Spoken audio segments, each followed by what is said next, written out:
This podcast is not meant to be professional advice of any kind.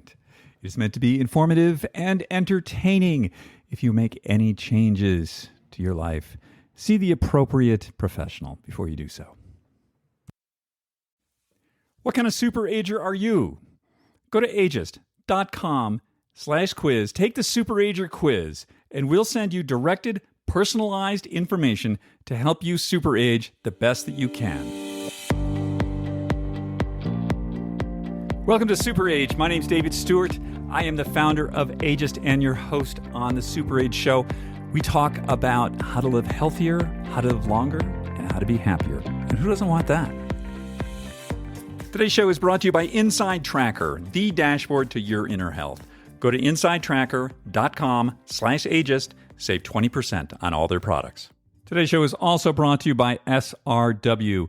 Aging is inevitable, but how we age is chiefly a matter of our choices. If you go to srw.co, you can save 20% on all their products by using the code AGEIST20 at checkout. Today's show is also brought to you by Divi, hair care products specifically designed for men and women who are concerned with hair loss and scalp health. Go to diviofficial.com/ageist, save 20% off your first order.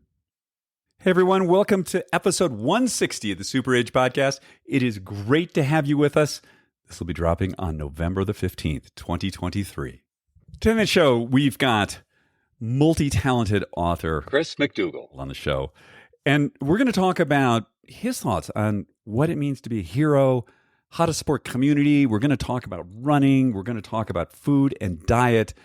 And we're going to touch on a donkey named Sherman and how he rescued this donkey and brought it back to life. Amazing conversation in just a moment. This week, the big news around here is I got a birthday coming up. Woohoo! I'm going to turn 65 in like 2 weeks. And I have to say, turning 50 was like nothing. Turning 60 was like whatever. 65 is somehow, I don't know, it seems more real to me. And it may be because, guess what? I have Medicare now. Oh my God.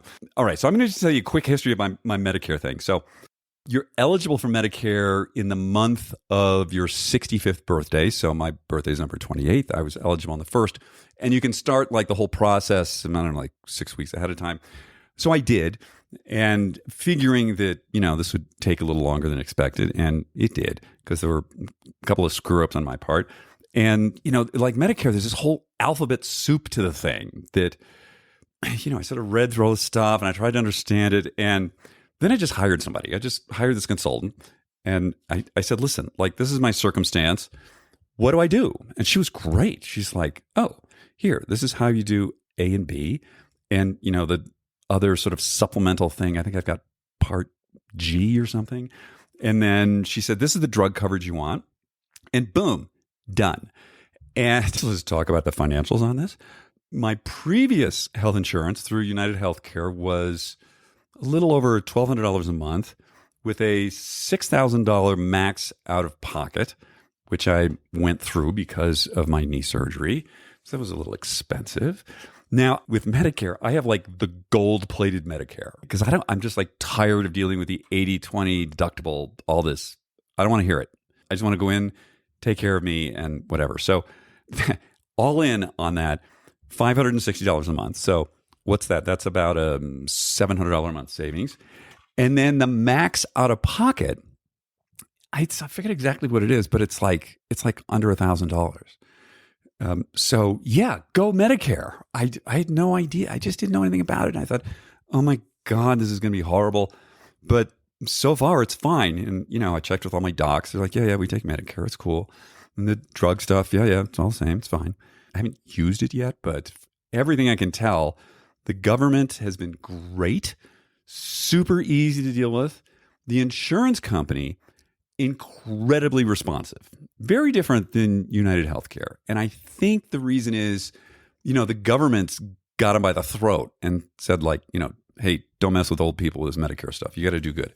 Because they are just like the best customer service I think I've ever experienced from any kind of huge entity like this. So I guess where I'm going with this is, a lot of us feel bad about the government and, they do bad things. They're difficult and all that stuff. But this is something they seem to do really, really well. I guess they operate this as a loss. I don't really know the financials on their end, but on my end, it's like all go. Love it.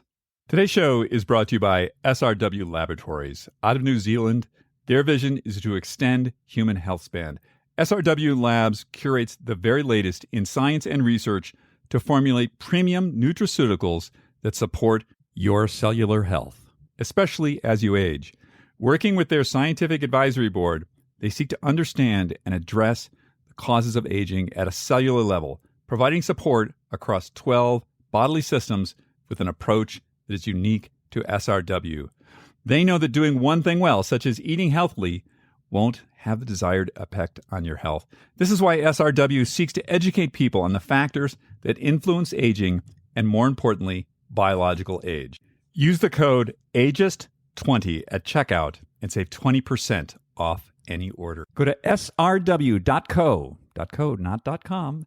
Use the code AGEIST20 at checkout, save 20% on all their products. Today's show is also brought to you by Inside Tracker, the dashboard to your inner health. I'm a big believer in getting blood tests taken because it's simply the only way to get in-depth data about your metabolic factors, your hormones, and the things that inform your immediate and long-term health. There are also excellent DNA tests that can further inform you about your immediate and long-term health. The problem is the most blood tests out there is you get a lot of information back and you get a lot of numbers, and they're not really going to tell you what to do about it. In addition, they can be very confusing, what all the factors are, what they mean. Inside Tracker has a dashboard and a platform that simplifies all of that. I get food first, supplements second recommendations about how to optimize my inner health. For instance, I just got my test back and I saw that my calcium levels were a little low, which were surprising to me. But I have suggestions now about how to correct that. And I would not have known that had I not done an Inside Tracker blood test. Go to insidetracker.com/ageist, save 20% on all their products today. We're going to get to my conversation with the remarkable Chris in just a moment. Quick reminder, hey, stay tuned after that conversation for Just Try This, that little tidbit that hopefully we make your life a little easier, a little happier, a little more joyful. We're going to get with that right after my conversation with Chris McDougall. Hey, Chris, how are you today? I am terrific. Good night's sleep, fresh cup of coffee, sunrise on the beach. You know, every box ticked off. Where does this podcast find you today? Finds me on the windward side of Oahu in Hawaii. The windward. Okay, I'm not a sailor. Which direction is that? Sorry. The reason it's fresh in my mind is we have the trade winds coming in. So we have these like howling 25-mile-an-hour winds. So you are very aware of what side of the island you're on. So we're on the east side, directly over the mountains from Honolulu. Gotcha. There's it's called Sandy's Beach. Oh, yeah. With that crazy wave that like jacks right up and like smashes you into the sand. AKA Breakneck Beach. Yeah. Exactly. I'm pretty close to Sandy's. Yeah. So what's your attraction to Hawaii? My wife is my big attraction to Hawaii. So she's from here. She grew up here in Hawaii, and we met in Philadelphia more than 25 years ago, where she only expected to spend 9 months, and I never expected to spend any time in Hawaii because my concept of Hawaii was, I'd never been here, but I figured, Waikiki resorts, big old like adult Disneyland. Was not interested at all. She was not really interested in Pennsylvania. So somehow our compromise was she spent 25 years there, and then we moved here about 3 years ago. I love Hawaii. I try to go there like 2 or 3 weeks every year in Hawaii. It's my favorite place. And now I used to go like Hawaii and I used to do Maui, but now it's all about Oahu. I just love Oahu. I think it's amazing. And why is that? You just like exploring Oahu, or is there a particular attraction like you want to be North Shore or something like that? Well, it's the variety. So I love Honolulu. I mean, people don't like it when I say this, but it's an Asian city. It happens to be part of America, but it's like an Asian city in the middle of nowhere in this like center of the Pacific, but it's this very cosmopolitan place. And then you drive 10 minutes and you're in a jungle, or you go up to the North Shore and that's where the wild people live up there. Like I won't go in, I surf, but like in the winter, there's no way on earth I'm going to that water. That's just crazy up there.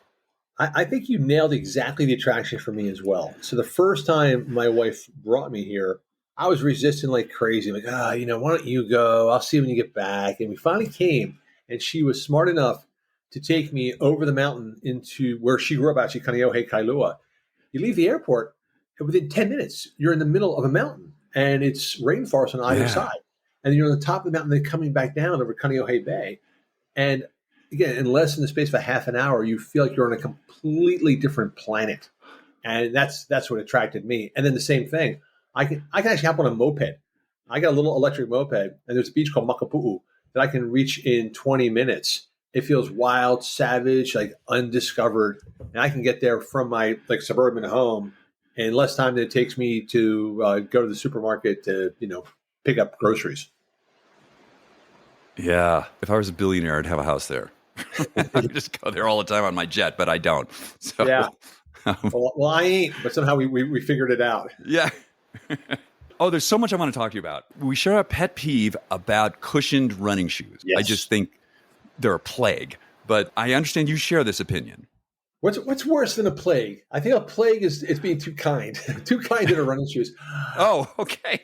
Yeah, worse than it's fun. Well, my own evolution in that thinking, I feel should be universal because I came in from it from a perspective of more is better, more cushioning is better. Right. And the sad thing was, I was a writer for Runner's World. I was a freelance writer, but one of my sort of go-tos was Runner's World. I wrote for them pretty regularly, and I had absorbed that whole ideology from the running magazines that, rotate your shoes every 300 miles, go to the specialty running shoe store and make sure that the specialist looks at your unique gait and gives you just the shoes for you. And then you walk into these stores and it's a bewildering wall of footwear. I don't know which one I need. So naturally your eye gravitates toward, well, what's this big thing? This thing looks well armored to protect me. And there is this massive deception that more cushioning and more control and more support is better. And it is absolutely awful. And the worst thing about it is the science irrefutably backs that up.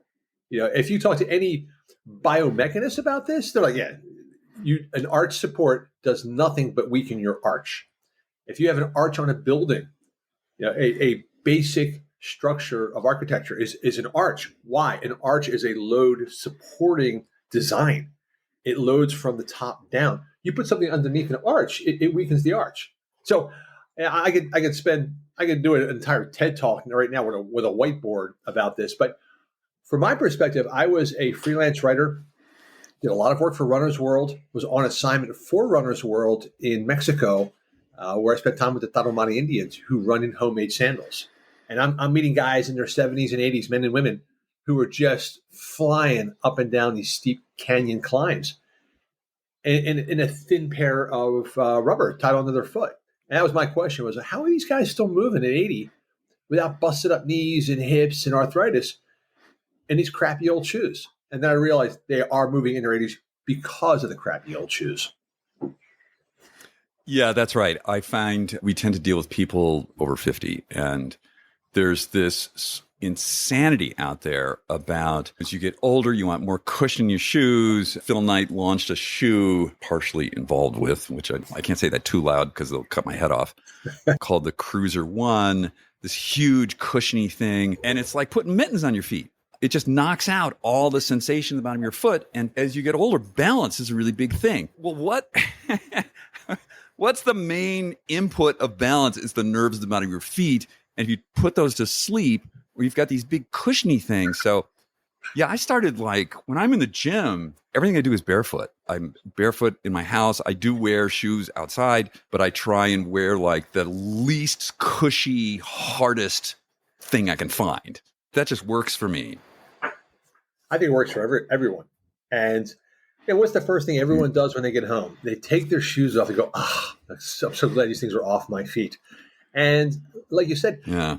I think what bothers me the most, and this is kind of almost applies in every aspect of our lives, is this sad human arrogance that we can outthink 2 million years of evolution. That natural selection has created an unbelievably complex self-healing device. The other day, I cut myself on the side of my hand, and a couple of days later, I'm like, it's gone already. I'm like, That's unbelievable. That's like a superpower. Like my skin will reform magically. It's like if you were watching like X-Men, that's like Wolverine does, and my hand does it. So we have this body which has evolved over more than 2 million years, and yet someone in a shoe lab is smarter than that. Like, no, okay, evolution's good, but my brand new idea that I thought of this morning is better than that. And that's my problem with shoes. We have feet which have adapted as our first early warning signals of everything on the ground about posture and sensation. And yet somehow, some guy in a shoe lab who's got to come up with a new design because it's sale season is smarter than that. Yeah. People tell me their back hurts or their shoulders hurt. I just say, like, have somebody look at your feet. Because my guess is that's where the problem starts. I would say actually don't have someone look at your feet because it's funny. So, I'm a full-on evangelist screecher about natural movement and natural foot health. And my wife was having a little difficulty. She was having something, a little bit of tendinosis in her foot.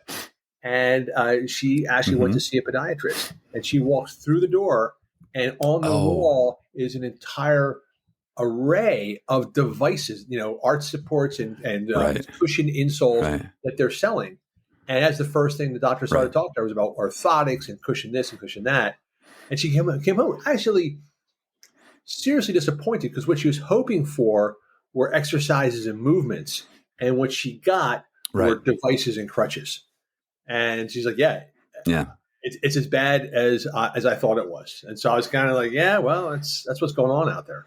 I know you talk a lot about food, too. I want to get your thoughts on something here that I sort of go back and forth on. Protein. What are your thoughts on how much protein, what kind of protein? There seems to be a wide array of opinion on this. It's a fascinating topic, and I really wrestle with it because my first book, Born to Run, was based upon the Tarahumara in the deep copper canyons of Mexico.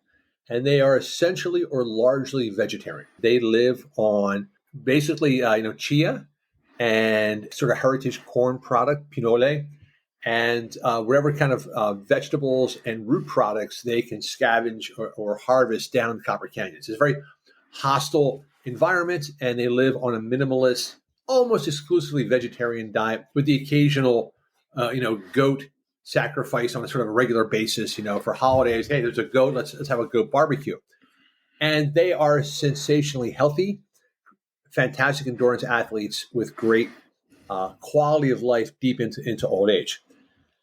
But then the next book I did was called Natural Born Heroes, where I spent a lot of time on the Greek island of Crete and was looking at World War II resistance fighters. Crete was one place that had a sensational story about average citizens who rose up to resist the German occupation. Again, these are not trained soldiers. These are just citizens who overnight, literally from 1 week to the next, went from being citizens into being military operatives against the most formidable army on the planet.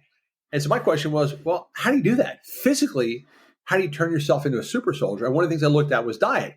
And they're essentially on the Mediterranean diet, which has a substantial amount of animal protein at its base. You sort of talk about that fist-size chunk of protein, which should be at the center of a meal. So I'm trying to make these two things exist in my brain. Well, I got the Tarahumara, great athletes, vegetarian, and the Cretans, great athletes who have a Mediterranean diet and have.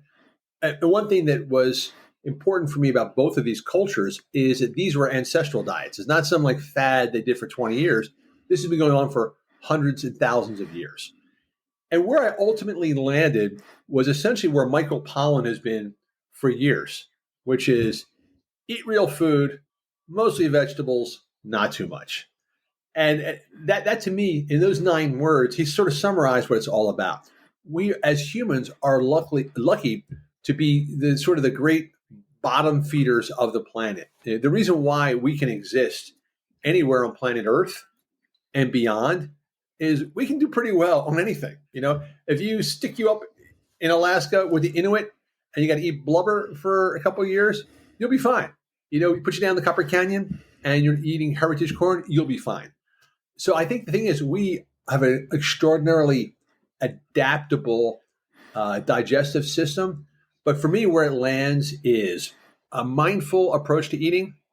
I personally land on that fist size of protein. That becomes, for me personally, the basis of my diet.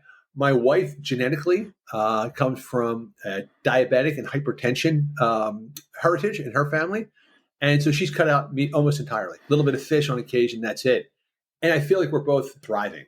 So that's basically where I landed on it. I think it comes down to that question.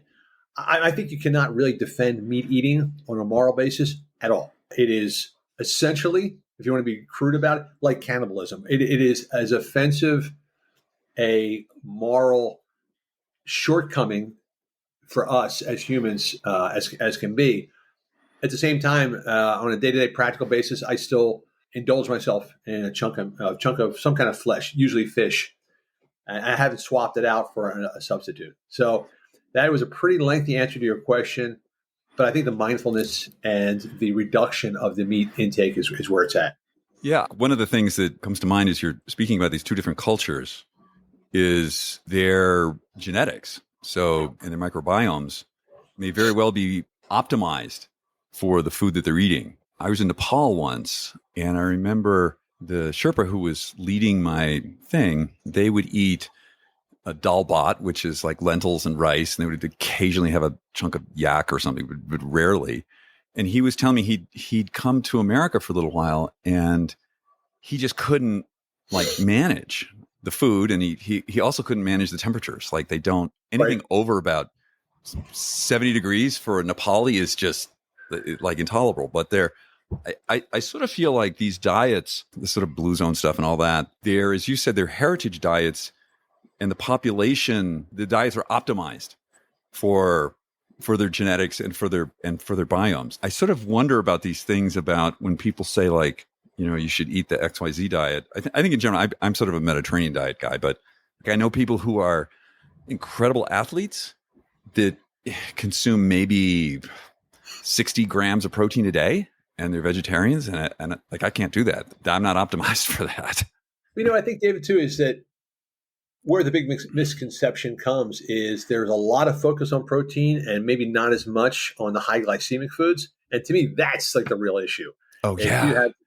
You have, sugar and high glycemic foods. So, where do you fall in the protein question, whether animal protein or a tofu, a plant-based protein? I think is an interesting question, but to me, it's really secondary. Like, have you gotten your blood sugars under control? We recommend a thing called the 2-week test, developed by a guy named Phil Maffetone. You might be familiar with it. And to me, that was the big revelation because, Phil Maffetone is kind of a 70s kind of hippie in temperament. And but he's trained some of the greatest endurance athletes of his generation and beyond. And he goes like, I don't want to argue with people. I don't want to scream and yell this, vegetarian that, protein this. So he goes, do the 2-week test. Remove all the high glycemic foods from your diet for 2 weeks. At the end of 2 weeks, reintroduce them and see how you feel. So at the end of 2 weeks, have a half a bagel. Do you suddenly feel sluggish and sleepy? Maybe you should be eating the bagel. But what I love about it is it's that factory reset because we have so many calories sloshing around in our system. We don't really know what's causing what. If I'm sleeping in the afternoon, is it because I didn't get enough sleep or is it because of the donut or what is it? But you remove the high glycemic foods for 2 weeks, and then you can see what's actually optimizing your sensations and your performance. We're in total alignment like that. When everybody asks me about foods, it's like that's immediately where I go. Yeah, figure out your sugars first, and then worry about the high glycemics. Right? Yeah, exactly. That's because let's get rid of the stuff that's hurting you before we start adding the stuff that may give benefit. I think that's what ties in with like cushion shoes. Before you go to a maximum cushion, let's just see how your foot performs, and then you add protection as necessary. Yeah. Don't go to the nuclear response first. Yeah, that's right. I want to go to this idea of the hero, which is something that's really prominent in a lot of your work. What is a hero to you? That was a question that I had to sit on for some time. When I was researching Born to Run, I kind of threw out a pretty wide research net to grab all the books about running I could lay my hands on. And this was back in 2004. And the bookshelf was actually pretty thin. There were not many books about running available. And the books you got were all the same kind of archaic practical advice like, make sure you Vaseline your nipples so you don't get chafed, go to the specialty running shoe store. So there really was not much material available in print, but there were a lot of books available out of print. So I was going on Abe Books, which is an online resource for out of print books. And anything that seemed to be cool about running, I could grab. I did it. And so I was finding all kinds of really interesting books about a guy named Percy Cerutty, who was this, wacky New Zealand trainer who actually trained the best Olympians of his time, Arthur Lydiard. And I came across a book called The Cretan Runner. And there wasn't much of a description, so I just bought it. And it was like, $4 or $5. And when the book came, I realized, this isn't actually about running at all. It was about foot messenger during World War II. So I kind of pushed it aside. I wrote Born to Run. And then when I was sort of cleaning up my research library afterwards, I came across this book, which I hadn't read. And then before getting rid of it, I read it for the first time. And that's when I discovered this whole crazy story about these Greek civilians who became these resistance fighters. And one guy in particular was a guy named George Sekundakis, who would run these 100 miles across the mountains, deliver a message to the resistance, get the reply, run 100 miles back. And I go, how the hell are you doing this, man? That's 200 miles through Nazi-occupied territory without aid stations. And so I started to dig into it. And what became apparent was in Greece, but especially in Crete, there was something known as the art of the hero. This is something that people are actually educated in. And the idea was, again, it was so blindingly apparent when I put myself into their shoes, was on Crete, there was no police force, there's no fire department, there was no standing army. Everybody was responsible for everyone else. So if your house is on fire, if your neighbor didn't help, your house is gone. If someone's stealing your donkey and your neighbor doesn't help, the donkey's gone. So everyone has to have both the moral and personal responsibility, but also the physical capability of responding to a crisis. And on Crete, so Crete being an isolated island, which had been under assault by Italians and Cyprians and Europeans forever, everyone's always trying to invade Crete. And so the Cretans had developed this art of the hero where they were physically and morally capable of stepping up for each other. And this is something that young people are trained in from the time they're little kids. There is actually the word on Crete for citizen in the Cretan dialect is actually runner. A person who can actually run to someone else's aid is a citizen. And it's called drameroi, which is citizen. And before you're that, you're anti-dramoi, which is not quite a citizen yet. So everyone who's under 16 years old, you're not a runner yet, kid. But when you're 17, 18 years old, you are capable of stepping up. So that became fascinating to me. And where it left me in the end was I wrote that book, Natural Born Heroes. And what I was looking at was where this tradition of educating people to be responsible for each other, where else it springs up in the world. And to me, it comes down to three things. There's a physical side, there's a mental side, and there's basically a spiritual side or a soulful side. You have to be physically capable, physically fit. You have to be skillful. You have to be adaptive and smart. And lastly, you have to be compassionate and wanting to make this assistance. And if you go back through Greek mythology, we have a sense of Hercules being super strong. No, Hercules was cunning as hell. Most of the time when Hercules had a challenge, he was outsmarting his opposition. Also, Hercules was extraordinarily compassionate. And so when you look at Greek mythology, you don't see the big old, Dwayne Johnson's The Rocks. Actually, I'll take that back. Dwayne Johnson's a pretty good example of a guy in his film image is very smart, very strong, and very compassionate. I have no idea if the guy's like that in real life, but he embodies essentially what the Greek ideal of the hero was. Fascinating. It sounds like where you're going with this is this mission for something greater than yourself, that it's about the others. I mean, that's completely right. One thing, when you look at the human animal, there are two things that we are really good at. We are extraordinarily adaptive. We're very creative and ingenious. But secondly, we're extraordinarily cooperative. We are there. What is the internet all about? It's about trading stuff, trading images, trading thoughts, trading ideas. We are probably the most cooperative animal on the planet. And we tend to forget that sometimes because particularly in America, and particularly in this era in America, we've come across this very sad notion. You got to be tough. Got to close the borders. You got to be strong. You got to crush this guy. You got to win. That's not who human animals are. Human animals throughout history have coexisted and have shared and cooperated. And if you look at most ancestral cultures, they were not about accumulation and acquisition and conquering. They were about coexistence, cooperation, and learning from each other. And that to me is what that mission is all about. If you look at the real foundation, not the distortions of religion that we have sort of clung to today, but if you look at the actual foundations and the actual original teachings of every major religion, what's it all about? Don't be an asshole. Be nice. Be nice.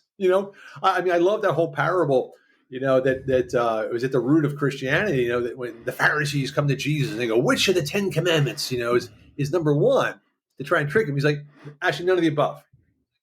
Golden rule. Treat everyone else the way you want to be treated. Like, that's it. The entire Bible can be summed up in about 17 words. So that idea of mission, I think you can take spirituality and put it on a very non-spiritual basis, on an evolutionary basis, which is humans do best when they are caring and thoughtful for each other, and they do the worst when they are domineering and antagonistic.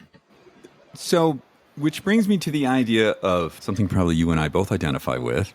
When do you know when to stop? You're describing these people running 100 miles each way, doing these amazing things. When do you know when, okay, that's enough, we need to stop now? I think the question is asking yourself, what caused you to start? And that's the real question. What is your motivation? And I see it a lot too. I got into the ultramarathoning world, and if you start to talk to ultramarathoners, there's a lot of divorces in the ultramarathon world. I see a lot too from people who are doing charity runs. I'm going to run a marathon a day for 50 days so I can create exposure for neurological disease. Or I'm going to run around America to raise awareness of diabetes. And I go, are you really? Are you really trying to raise awareness of diabetes, or are you just really enjoying running around America? And so that's my question. It's not when this person should stop. It's what's causing them to start in the first place. Are you escaping something else? Are you neglecting something else? And that's my thing. If you have created that balance in your life where you are not imposing your egotism on those around you in order to pursue your hobby, you're good to go. But if other people have to sacrifice so you can run, 100-miler a week, every week throughout the year, maybe it's time to dial it back.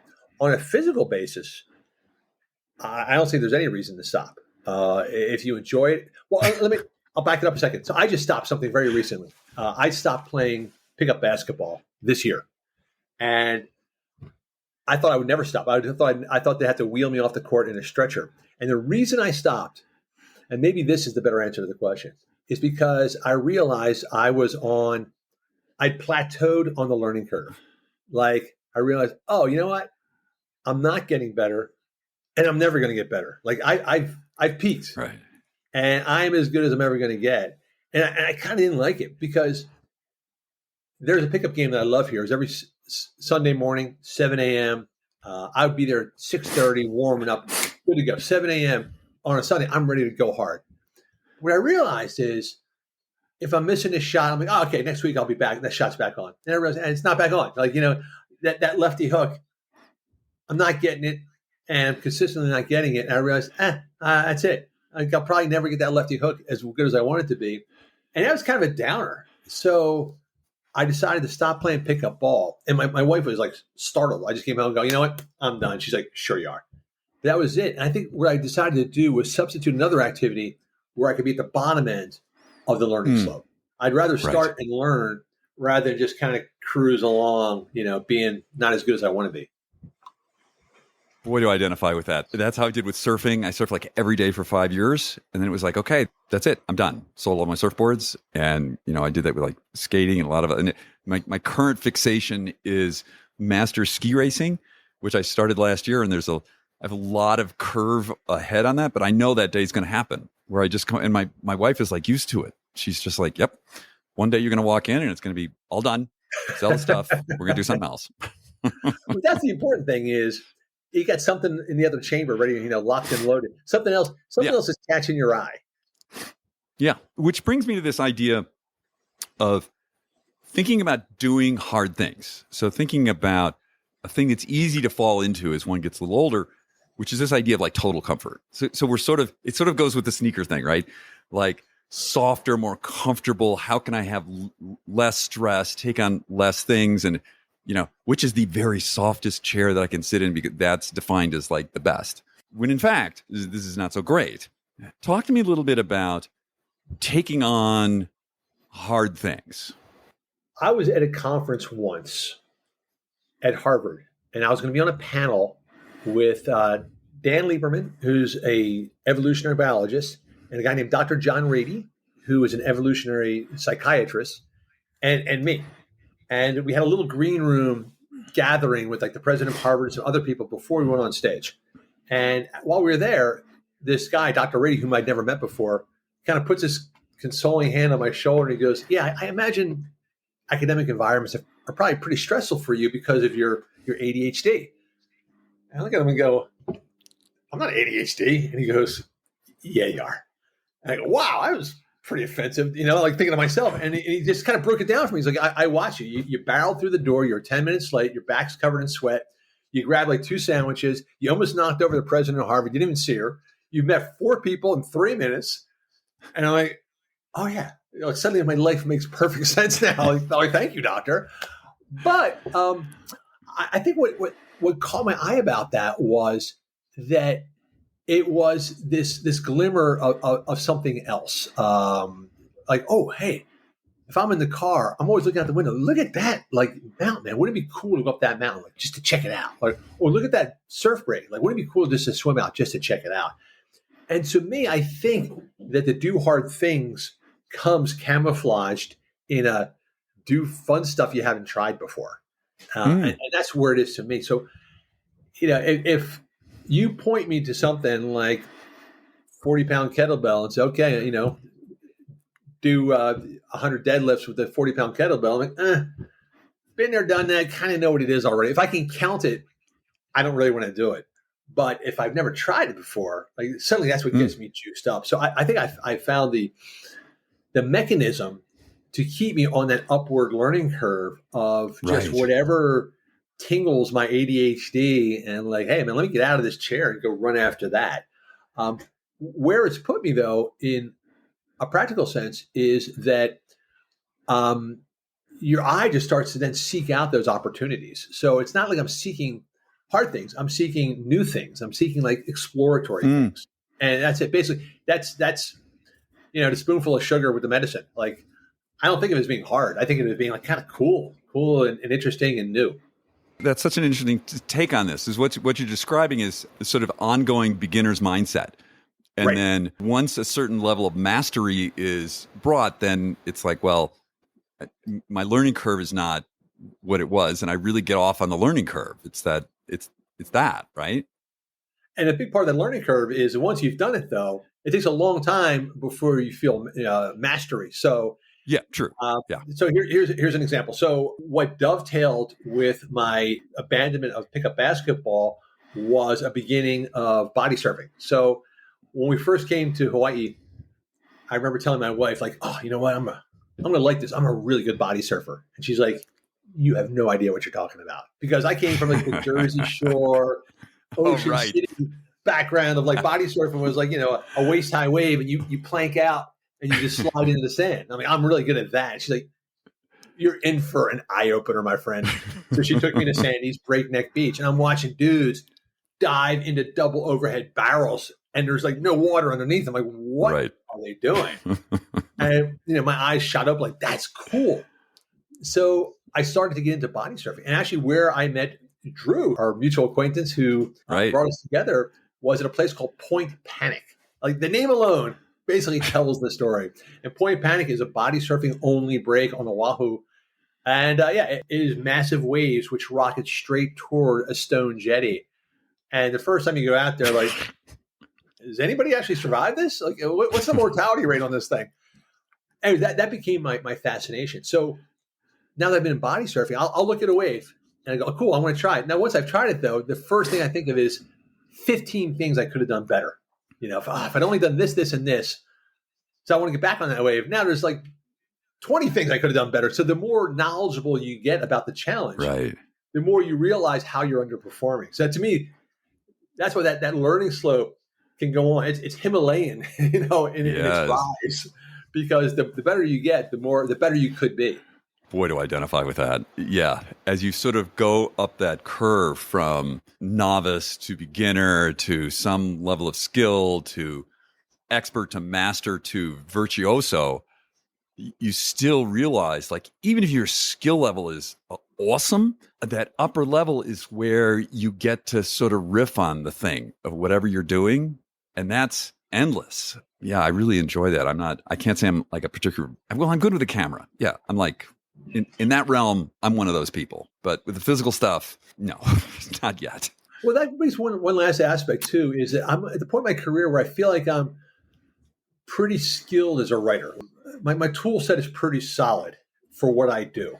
And now what I really actually enjoy is sharing that with other people. So, one of the things I like the most is when kids have got to write their college admissions essays, friends of my own kids, it's kind of a horrible situation they're put into, because suddenly, here you go, this is all the eggs, all the chips are on the table, describe yourself in 650 words. Like, what the hell? That's an impossible challenge for a 17-year-old. Yeah. And so I really enjoy telling kids, here's how you break it down.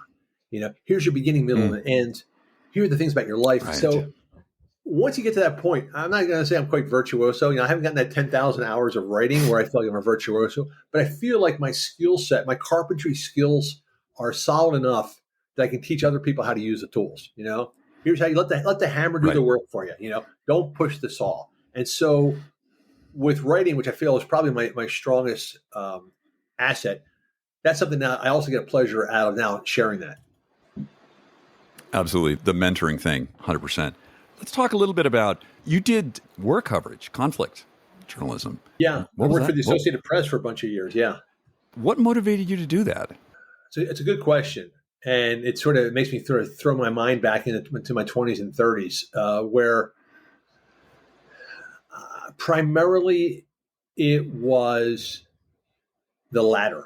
Like, this is what you do next. So if you are a journalist, you want to be a foreign correspondent, because those were the cool guys. And if you're a foreign correspondent, you want to be a conflict reporter, because those are the even cooler guys. So I was able to get a job as an Associated Press correspondent in Spain, and then took over as the head correspondent in Portugal. And while in Portugal, wars broke out in the former Portuguese colonies in Africa, in Angola and Mozambique. So I had the opportunity, hey, do you want to parachute in and cover the Angolan and Mozambican civil wars? So your response is absolutely, because that's career promotion. It's extraordinary independence, because when you're on the ground, that's it. Back then, this was in the 90s, you didn't have cell phones available, so barely had satellite telephones. Almost all of your communication was through a satellite telex, which is one way. I would write a report and send it one way by telex back to New York, and there was no return information. So you're out in the field on your own. So that's a really intoxicating offer for a 20, 30-year-old writer. You go off, you find the stories. You are the ultimate expert, because nobody else is out there. And for your profession, David, as photographers, as reporters, we were like, oh man, those photographers are really out there, because you guys had to get the image. I could always circle back, talk to people, get the story.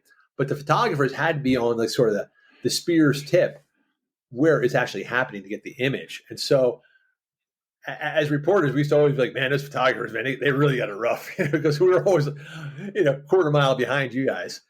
But what attracted me to it, I think, was largely ignorance. I did not know what it meant. Once I was in that world, it became pride and self-importance, because you start to think, there's not many of us out here doing this for a reason. And I think the reason is not what we think it is. In my pride back then, I thought, well, hey, the reason I'm here is because I'm braver, I'm more adaptable, I'm more knowledgeable, I can survive in this environment and figure things out and give good news reports. But I didn't realize is because of the price you really pay that you only find out about later.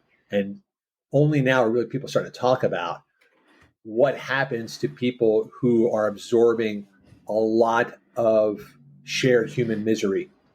And it's an interesting environment we're in now where people can actually see this online where you couldn't see it before. But if you were in the field, you're seeing this, you're taking it in, and you're paying a price for it that you didn't realize when you signed on.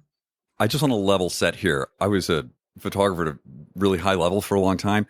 I did not do conflict. Like, I did pretty people on magazine covers, and the conflict people were just a whole different animal. And I was not wired that way.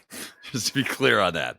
I think the wired, though, is also eagerness. It's not so much that I think a lot of people, as people who stay in the profession, they might be wired that way. A lot of people who first get into it is because, that's the cool thing. Off I go. And then it's very hard to let it go when you probably should. I want to touch on Sherman, which is an entirely different thing. Who is Sherman? So Sherman is my daughter's rescue donkey. My, at the time, 9-year-old daughter's rescue donkey. Tell me, I know there's a whole book out there, but briefly, what was your attraction to Sherman? What was Sherman's condition when you met Sherman and Sherman's transition? This, to me, was one of the most fascinating assignments I've ever had because I didn't know it was a writing assignment at the time. It only became a writing assignment when an editor that I worked with at the New York Times called me up one day, and she was kind of canvassing for fresh story ideas and a fresh column. And I happened to be on my way to the dentist, and I'm like, hey, I actually pulled over to talk to Tara and just told her what was going on in my life. And she's like, oh yeah, that's going to be a good book. And I go, it's not a book, Tara. This is actually something I'm not even sure if it's going to last another week. And the situation was that where we lived was a very rural pocket of Pennsylvania called Peach Bottom. And Peach Bottom is an Amish community in the middle of nowhere. And all of our neighbors were Amish and Mennonite. We had just kind of stumbled into this community by accident. My wife and I were moving out of Philly, and we thought we can live anywhere. And we just found this cool log cabin in the middle of nowhere and jumped in with both feet before we realized, this is a real departure. But we really liked it. We spent 20 years on that little farm. And one year when my daughter was 9, we were out on a hike through the woods, and this woman comes bursting out of the woods riding a donkey, which none of us had ever seen before. Donkeys are not an East Coast animal. They're like a Rocky Mountain, West Coast animal, not East Coast. And it's like a cool, sturdy little miniature horse. It's like a kid-sized horse. So we all were kind of enchanted by this woman and her riding donkey with the saddle. And we all forgot about it, except for my daughter, who's 9. And it kind of lodged in her brain and like, that'd be the coolest thing in the world. So for her 10th birthday, we're like, hey, what do you want? She was like, a donkey. My first thought was like, dude, you're not getting no donkey.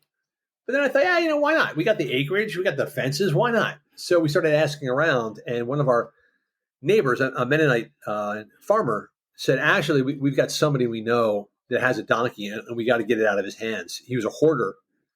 So I thought, perfect, free donkey, dynamite.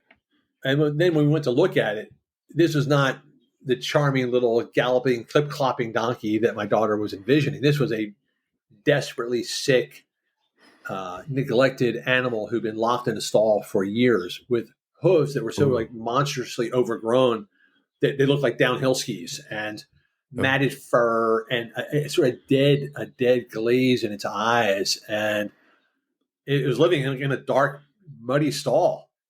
And my first thought was like, man, I don't think this thing's going to survive. But we ended up taking in Sherman. My second thought was, we're not leaving it here. So we take in Sherman. And that same woman that we met on the trail, I tracked her down because you're the only person I know that has a donkey. So I found this woman, Tanya, and I said, what do we do? And that's when she said, this donkey needs a job. It's got to have a reason to walk out the door and move every day. And I don't have no job for no donkey. I don't know what I'm going to do with this thing. And then I thought, well, I run every day. If I can get this donkey to run next to me and be my running partner, then maybe we can get it moving again. And that began the whole evolution. Like, can we turn Sherman into my running partner? And as anybody who's got any familiarity with donkeys knows, and that's not many of you, but you know that the best way to solve a problem with a donkey is throw more donkeys at the problem because they're herd animals. So if you want one donkey to do something, we'll get two others, and together they'll all do it. So we ended up creating this little 3-donkey running pack with me and my wife Mika and our friend Zeke, who was taking time off from school for some mental health issues. And the 6 of us, 3 donkeys and 3 horrifically unprepared humans, became this little running pack. I love that story. Chris, is there anything you want to leave my people with today? Well, I love the conversation. I love the preparation you've done. And I think maybe the takeaway, if there's one little nugget to glean, is, seeking out fun. And I think, maybe in our health and longevity quest, we look at it as a burden and a job as opposed to fun and excitement. And I think if there's a through line for everything I've done in my life, it's like, hey, what's the most amount of fun I can get out of this? I think when most people look at exercise, it becomes a downward spiral, like, oh, I ought to, and then I overdid it, and now I'm sore, and now I don't want to do it, and now I didn't do it enough. And it's a downward spiral of self-doubt and self-recrimination, as opposed to, hey, that was pretty good. I could probably do more than that. I can't wait till tomorrow. And then that was really fun. Maybe you run a little more slowly. Maybe you run with a friend who's slower than you. Maybe you run a little bit shorter than you wanted to. That becomes an upward spiral, like, can't wait to do more, as opposed to a downward spiral, like, I did too much. I think that is so well said. One of my personal bugbears is sort of fitness shaming. And I think that, yeah, we all like to optimize ourselves, but can't we have some fun here? Yeah, but something, my man, you're kind of guilty of that yourself too. Well, I am. I'm one of those people. All right. I can speak with authority on this topic. Right. Yeah, let he who's without sin. Right. Exactly. Yeah, that's the cool thing about it is maybe the caveat of that is you enjoy it so much it's hard to stop. Exactly. Chris, if somebody wants to get in touch with you, what would they do? Look online, chrismcdougall.com, Chris McDougall author on social media. I'm out there, not that hard to find. 2 L's in McDougall, that's the trick. Gosh, it has been so fun talking to you. Drew told me, hey, I met this really cool guy. You should talk to him. And I said, yeah, this Chris seems really awesome. Let's bring him on. I'm glad Drew felt that way. Thank you. Yeah, the cool thing about Body Surfing, you get a chance to meet people in the lineup. So that's how we met, and it's been really fun. You guys, I just got to say, like, I'm a board surfer, and the body surfers were always just like, whoa, what's wrong with those guys? You're absolutely right. What is wrong with those guys? That was cool, David. Thank you. Great. Thank you for your time today, Chris. You got it.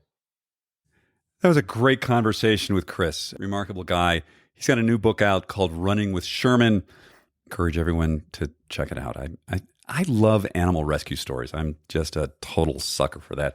And, one of the things that perhaps wasn't clear in my conversation with Chris is that he's like the guy who started this whole movement about very long distance running, barefoot running, by studying these tribes in Mexico. And I know people who do this sort of activity. You will never catch me doing it, but all of them, it's like as soon as I mentioned his name, they're like, "Oh my gosh!" Like this is Chris. He's like the OG on this. So we're really lucky to have him on the show. I hope you guys enjoyed that conversation. We're going to get with Just Try This after a quick word from our sponsor. Did you know that hair loss affects over 80 million Americans? Divi has created a range of hair care products designed exactly for thinning hair. All of Divi's products come together to create a full daily solution that helps both men and women nourish their hair to get to the root of scalp health. Some of their ingredients include copper tripeptide, tea tree oil, amino acids, and hyaluronic acid. Do you want to take back control of your hair and scalp health and do it with clean, science-backed ingredients? Well, we have a special offer for the ageist and super age audiences.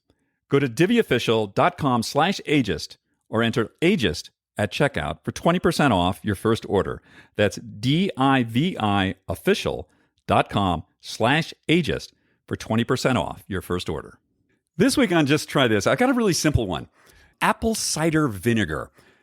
2 tablespoons before you have a meal or just first thing in the morning. And I first heard about this maybe 4 years ago from Dr. Kian Vu, who we've had on the show a number of times. And why do we want to take this? Because it helps with blood sugar modulation. And I found this a little odd. I found drinking apple cider vinegar a little odd, but now I do it every morning. And I found he's not the only one who's talking about this. I looked at the science of it, and there seems to be actually some pretty good science about this. He's doing it. Brian Johnson does it. Laird does it. A lot of people do it. And until I really looked into it, I didn't really get it. So this is my suggestion for the day. Apple cider vinegar. So you can be hardcore like me. Truthfully, I just have a swig out of the bottle in the morning. But for other people, that's a bit much. So you can just take like 2 tablespoons, put it in a big glass of water, and drink it. It has the same effect. What it'll do is it's going to help modulate your blood sugar. And we talk all the time on this show about how damaging blood sugar spikes can be. And this will really help. So this week, apple cider vinegar, a couple tablespoons in the morning or before you have your meal. Check it out. Hey, have you guys left us a review? Have you left us a comment? Oh my God, that would be so great for us. It is not hard to do. And you're all clever people. I know you can figure it out. Go to Apple or wherever you're listening to this. Just please leave us a review. It really helps us. And I know if I was like super slick, I would ask for this up front in the podcast, but I feel like I got to give you something first before you do something for me. So that's why I do it at the end of the podcast. If you can, leave us a review and maybe pass on this podcast to somebody you think could use it. That's the only way we grow. And the more of us there are, the more powerful and influential we become. Until next week, everyone, have a wonderful week, and we'll see you then. Take care now.